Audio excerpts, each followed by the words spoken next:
Hello दोस्तों, आज की इस वीडियो में हम बहुत ही आसान शब्दों में समझने वाले हैं हाई बीपी की दवाइयों के बारे में, यानी कि हाइपरटेंशन के बारे में। हमने पिछली वीडियो में हाइपोटेंशन की दवाइयों के बारे में डिटेल में डिस्कस किया था। सो जिन लोगों ने इस वीडियो को नहीं देखा है तो उस वीडियो को ज़रूर जाके देखें, मैं उसकी लिंक डिस्क्रिप्शन में दे दूँगा। सो आज की इस वीडियो में हम हाई बीपी की दवाइयों के बारे में डिटेल में डिस्कस करेंगे, यानी कि हाइपरटेंशन के बारे में। सो हाइपरटेंशन एक कॉमन प्रॉब्लम है जो कि लगभग सभी व्यक्तियों में देखने को मिलती है। हाइपरटेंशन का मतलब एक स्वस्थ व्यक्ति की नॉर्मल जो ब्लड प्रेशर होता है वो 120/80 होता है। अगर वो सामान्य से ज़्यादा हो जाता है तो उस कंडीशन को हाइपरटेंशन कहते हैं। सो आज की इस वीडियो में डॉक्टर द्वारा हाइपरटेंशन में कौन कौन सी ऐसी मेडिसिन हैं जो लिखी जाती है, उन सभी मेडिसिन के बारे में डिटेल में डिस्कस करेंगे। आज की इस वीडियो में हाइपरटेंशन के जनरल इंट्रोडक्शन से लेकर उसके ट्रीटमेंट तक सारी डिटेल आप सब लोगों को देने वाला हूं। सो वीडियो बहुत ही यूज़फुल होने वाली है। आज की इस वीडियो में हम देखेंगे कि हाइपरटेंशन क्या होता है और यहाँ कितने टाइप का होता है। अगर किसी व्यक्ति को हाइपरटेंशन हुआ है तो वो किन किन कारणों की वजह से हुआ है, अगर हुआ है तो उसमें क्या क्या सिम्टम्स देखने को मिलते हैं, और मेनली इसके ट्रीटमेंट के बारे में डिटेल में डिस्कस करेंगे। ट्रीटमेंट में दी जाने वाली सभी मेडिसिन्स के पॉपुलर ब्रांड नेम के साथ साथ मेडिकल स्टोर पर ये किस नाम से मिलती है, उसमें क्या क्या कंटेंट प्रेजेंट रहता है, और मेनली इसके डोज और साइड इफ़ेक्ट के बारे में डिटेल में डिस्कस करने वाले हैं।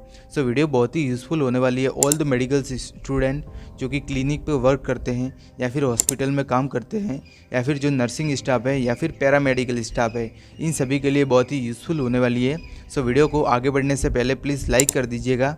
चैनल पर अगर पहली बार विजिट कर रहे हो तो चैनल को प्लीज़ सब्सक्राइब कर देना। चलिए वीडियो को शुरू करते हैं और सबसे पहले अपन देखते हैं what is a blood pressure, जो कि मैंने पिछली वीडियो में कवर नहीं करवाया था। सो हाइपरटेंशन को जानने से पहले आप लोगों को यह जानना बहुत ज़रूरी होता है कि ब्लड प्रेशर आखिर होता क्या है। सो जो ब्लड होता है वो ब्लड वेसल्स में बहता है। सो ब्लड द्वारा ब्लड वेसल्स की वॉल पर लगाए जाने वाला जो फोर्स होता है उसे ही हम ब्लड प्रेशर कहते हैं, जिसे हम बीपी के नाम से भी जानते हैं। सो जैसा कि हम जानते हैं कि एक नॉर्मल व्यक्ति का जो नॉर्मल ब्लड प्रेशर होता है वो 120/80 mmHg होता है, जिसमें जो 120 होता है वो सिस्टोलिक ब्लड प्रेशर होता है और जो 80 mmHg होता है उसे डायस्टोलिक ब्लड प्रेशर कहते हैं, और इन दोनों के बीच का जो गैप होता है 40 mmHg का, उसे पल्स प्रेशर कहा जाता है। चलिए वीडियो में आगे बढ़ते हैं और आगे अपन देखते हैं what is a hypertension. So hypertension क्या होता है उसका बेसिक जनरल इंट्रोडक्शन देखेंगे। सो जैसा कि हम जानते हैं कि एक नॉर्मल वयस्क व्यक्ति का जो नॉर्मल ब्लड प्रेशर होता है वो 120/80 mmHg होता है। जब किसी कारणवश किसी व्यक्ति का जो सिस्टोलिक ब्लड प्रेशर होता है वो 140 mmHg या इससे अधिक हो जाता है तथा जो डायस्टोलिक जो ब्लड प्रेशर होता है वो 90 mmHg से अधिक हो जाता है, तो उस कंडीशन को ही हाइपरटेंशन कहा जाता है। हाइपरटेंशन एक क्रोनिक मेडिकल कंडीशन है। हाइपरटेंशन की जो कंडीशन है, जो विभिन्न डिजीज़ कंडीशन होती है, जैसे कि coronary artery disease, heart disease, chronic renal failure या फिर सीवीए यानी कि सेरिब्रोवास्कुलर एक्सीडेंट का एक प्रमुख रिस्क फैक्टर होता है। यानी कि जो हाइपरटेंशन की कंडीशन है वो इन बीमारियों की कंडीशन में डेवलप होने के चांसेस बहुत ज़्यादा होते हैं। अब आपके लिए एक बहुत ही अच्छा क्वेश्चन है कि जो बीपी का मेज़र करते हैं उस इक्विपमेंट का नाम क्या है, वो आप कमेंट करके बता सकते हैं। नेक्स्ट वीडियो में आगे बढ़ते हैं और आगे अपन देखते हैं types of hypertension. So basically hypertension होता है वो मेनली 5 टाइप का होता है, जिसको हम एक एक करके डिटेल में डिस्कस करेंगे। सो सबसे पहले जो हमारा हाइपरटेंशन का टाइप होता है वो होता है प्राइमरी हाइपरटेंशन। सो इसे इडियोपैथिक हाइपरटेंशन के नाम से भी जाना जाता है, क्योंकि इस प्रकार के हाइपरटेंशन का जो कोज होता है यानी कि कारण होता है वो अननोन होता है, लेकिन उसके कुछ रिस्क फैक्टर होते हैं जिनकी वजह से जो प्राइमरी हाइपरटेंशन है उसके होने की संभावना बहुत ज़्यादा बढ़ जाती है, जैसे कि ओबेसिटी यानी कि मोटापा, स्ट्रेस, डिप्रेशन, जेनेटिक यानी कि आनुवंशिक, स्मोकिंग हो गया। ये जो रिस्क फैक्टर है जिनकी वजह से जो प्राइमरी हाइपरटेंशन है उसके होने की संभावना बहुत ज़्यादा बढ़ जाती है। सो हाइपरटेंशन के लगभग सभी मामलों में ये 90% मामलों में प्राइमरी हाइपरटेंशन देखने को मिलता है। दूसरा जो हमारा हाइपोटेंशन का टाइप है उसका नाम होता है सेकेंडरी हाइपोटेंशन। सो जैसा कि नाम से ही एक्सप्लेन हो रहा है, इस प्रकार का हाइपोटेंशन शरीर में मौजूद किसी अन्य डिजीज़ कंडीशन के कारण होता है, जैसे कि endocrine disease condition, neurological disease condition, vascular disease condition, heart disease या फिर रीनल डिजीज़ के कारण सेकेंडरी जो हाइपरटेंशन है वो हो सकता है। प्रेगनेंसी में या फिर जो वेरियस टाइप की मेडिसिन होता है उनको लेने के बाद भी यह वाली जो सेकेंडरी हाइपरटेंशन वाली कंडीशन है वो डेवलप हो सकती है। हाइपरटेंशन के लगभग सभी मामलों में 10% मामलों में सेकेंडरी हाइपरटेंशन के मामले देखे जाते हैं। नेक्स्ट वीडियो में आगे बढ़ते हैं और तीसरा जो हमारा हाइपरटेंशन का टाइप है उसका नाम होता है आइसोलेटेड सिस्टोलिक हाइपरटेंशन। इस प्रकार के हाइपरटेंशन के दौरान जो सिस्टोलिक ब्लड प्रेशर होता है जो कि नॉर्मल 120 mm ऑफ Hg होता है वो बढ़कर 140 mm ऑफ Hg या फिर उससे अधिक हो जाता है तथा जो डायस्टोलिक ब्लड प्रेशर होता है वो नॉर्मली रहता है। तो इस प्रकार जो हाइपरटेंशन का जो टाइप होता है वो मेनली 50 से 55 एज ग्रुप के जो लोग होते हैं उनमें देखने को मिलता है। चौथा जो हमारा हाइपरटेंशन का टाइप है उसका नाम होता है मैलिग्नेंट हाइपरटेंशन। इस प्रकार का हाइपरटेंशन के दौरान जो हमारा ब्लड प्रेशर होता है उसमें बहुत तेज़ी से वृद्धि होती है, यानी कि कुछ ही मिनटों में जो ब्लड प्रेशर होता है, जो सिस्टोलिक ब्लड प्रेशर होता है वो 200 mm ऑफ Hg तक तथा जो डायस्टोलिक ब्लड प्रेशर होता है वो 140 mm ऑफ Hg तक पहुंच जाता है।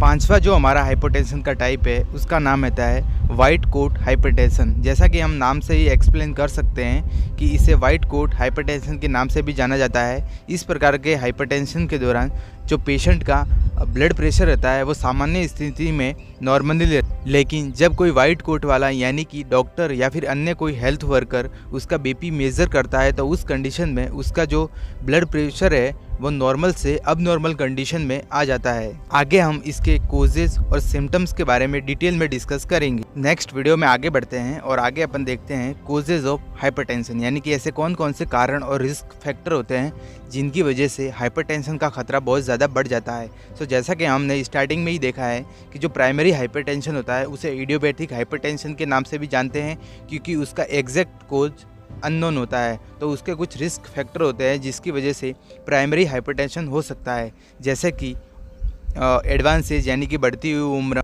ओबेसिटी यानी कि मोटापा, प्रेगनेंसी, स्मोकिंग, अगर कोई व्यक्ति बहुत ज़्यादा बीड़ी सिगरेट का सेवन करता है उस कंडीशन में, स्ट्रेस लेता है, या फिर मेल सेक्स में महिलाओं की तुलना में मेल में इसके होने की संभावना बहुत ज़्यादा बढ़ जाती है। इसके अलावा खाने में अगर वो बहुत ज़्यादा नमक का सेवन करता है तो उस कंडीशन में भी प्राइमरी हाइपरटेंशन होने के कोज बन सकते हैं। इसके अलावा जो सेकेंडरी हाइपरटेंशन होता है वो बॉडी में किसी अन्य डिजीज़ कंडीशन के डेवलप होने के कारण हो सकता है, जैसे कि renal failure, neurological disease condition, respiratory disease condition, endocrine disease condition, या फिर ऐसी कुछ ड्रग्स होती है जिनको लेने के बाद भी आपके अंदर हाइपरटेंशन जैसे सिम्टम्स देखने को मिल सकते हैं। आगे अपन हाइपरटेंशन के दौरान उत्पन्न होने वाले सिम्टम्स को डिटेल में डिस्कस करेंगे।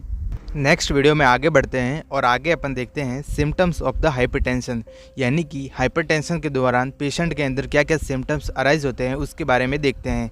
हाइपरटेंशन के दौरान जो सिम्टम्स पेशेंट के अंदर अराइज होते हैं वो मॉडरेट टू सीवियर होते हैं। सबसे पहले जो हमारा सिम्टम होता है वो होता है हेडेक यानी कि सिर दर्द करना, उल्टी होना, डिजीनेस यानी कि चक्कर आना, एपिस्टेसिस यानी कि नाक से ब्लड आना, कन्फ्यूज़न, रेस्टलेसनेस, डिस्पनिया यानी कि पेशेंट को सांस लेने में परेशानी हो सकती है, एनोरेक्सिया यानी कि उसको भूख नहीं लगना, टिनिटस यानी कि कान में घंटियाँ सुनाई देना, या फिर सीवियर यानी कि सेरिब्रोवास्कुलर एक्सीडेंट आना, हार्ट फेलर हो जाना, या फिर सेक्सुअल जो डिसफंक्शन है वो वाली कंडीशन अराइज हो सकती है, किडनी डिजीज़ हो जाना, हार्ट अटैक आना, विज़न लॉस हो जाना, या फिर बेहोश यानी कि लेवल ऑफ कॉन्शियस हो जाना, ब्लर विजन यानी कि उसको धुंधला दिखाई दे सकता है, और in the case of severe condition में पेशेंट की डेथ भी हो सकती है। आगे इसके ट्रीटमेंट के बारे में हम डिटेल में डिस्कस करेंगे। वीडियो में आगे बढ़ते हैं और आगे अपन देखते हैं ट्रीटमेंट ऑफ हाइपरटेंशन, यानी कि हाइपरटेंशन के द्वारा डॉक्टर ऐसी कौन कौन सी मेडिसिन होती है जो कि प्रिस्क्राइब करता है। आगे बढ़ने से पहले मैं आप सब लोगों को एक डिस्क्लेमर दूँ कि मेरे द्वारा जितनी भी मेडिसिन और इंजेक्शन की जानकारी बताई जा रही है वो केवल एजुकेशन पर्पज़ से है। आप विदाउट डॉक्टर की परमिशन के बगैर किसी भी इंजेक्शन या फिर टैबलेट का यूज़ ना करें, नहीं तो ये आपकी हेल्थ के लिए डेंजरस साबित हो सकती है। आज की इस वीडियो में हम जिस भी टैबलेट के बारे में डिस्कस करेंगे उसका नेम, कंपोजिशन, यूजेज और डोज के बारे में सबसे पहले अपन देखेंगे।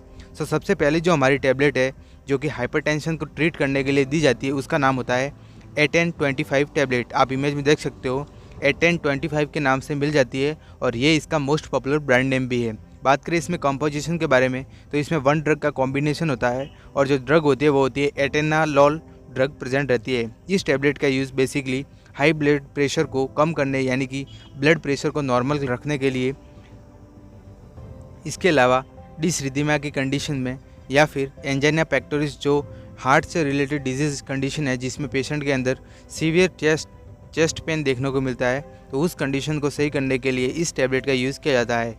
बात करें इस टैबलेट के डोज के बारे में तो ये 25 mg की टैबलेट होती है जिसको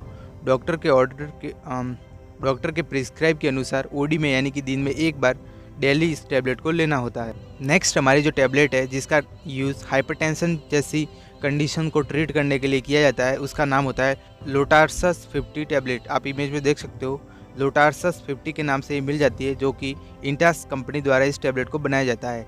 लोटार्सस 50 इसका मोस्ट पॉपुलर ब्रांड नेम होता है जो कि मेडिकल स्टोर पर या फिर हॉस्पिटल में इस ब्रांड से मिल जाती है। बात करें इसमें कंपोजिशन के बारे में तो इसमें लोसार्टन पोटेशियम कंपोजिशन प्रेजेंट रहता है। इसका भी यूज़ हाइपरटेंशन यानी कि हाई ब्लड प्रेशर को कंट्रोल करने के लिए किया जाता है।